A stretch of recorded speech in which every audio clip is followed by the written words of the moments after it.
C'est ce qu'est devenu cet endroit où le corps présumé de Hubert Danyivon retrouvé a subi l'exhumation. Une opération qui, les jours à venir, situera les uns et les autres après que l'équipe de médecins légistes dépêchés sur les lieux ait rendu public le résultat de son autopsie ou test d'ADN.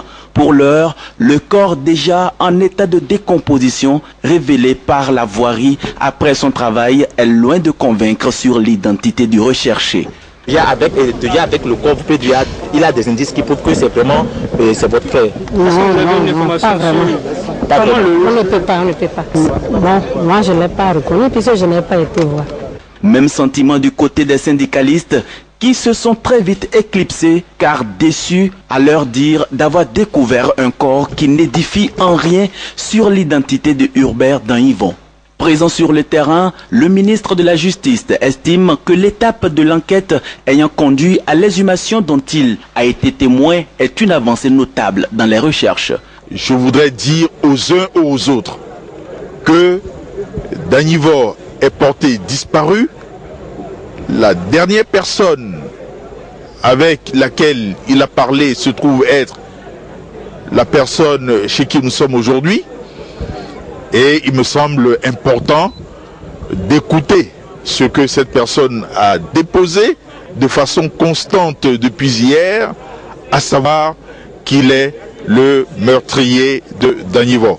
Je souhaite que, à ce niveau, donc du travail mené par la commission d'enquête judiciaire, nous puissions nous en tenir à cela et que nous laissions l'enquête se poursuivre et que la commission retrouve la sérénité nécessaire pour boucler ce dossier et que le peuple béninois qui attend de savoir ce qui s'est passé sache, après recoupement de tout ce qu'il y a eu comme intervention, eh bien ce qui s'est passé dans ce dossier. Qui est ce principal? Monsieur le ministre, cette personne, c'est qui, monsieur le ministre? Cette personne, c'est qui on est? C'est qui, monsieur le ministre? Cette personne a pour métier, donc, c'est un boconon, comme on dit chez nous. C'est un charlatan qui reçoit donc des clients et il en a reçu un. Et voilà comment ça s'est terminé. Je souhaite que nous puissions laisser la commission poursuivre. N'oubliez pas que nous avons affaire à un repris de justice. En attendant le triomphe de la vérité, les syndicalistes se disent déterminés à contribuer par toute manière légale à la manifestation de cette vérité dont a soif tout un peuple.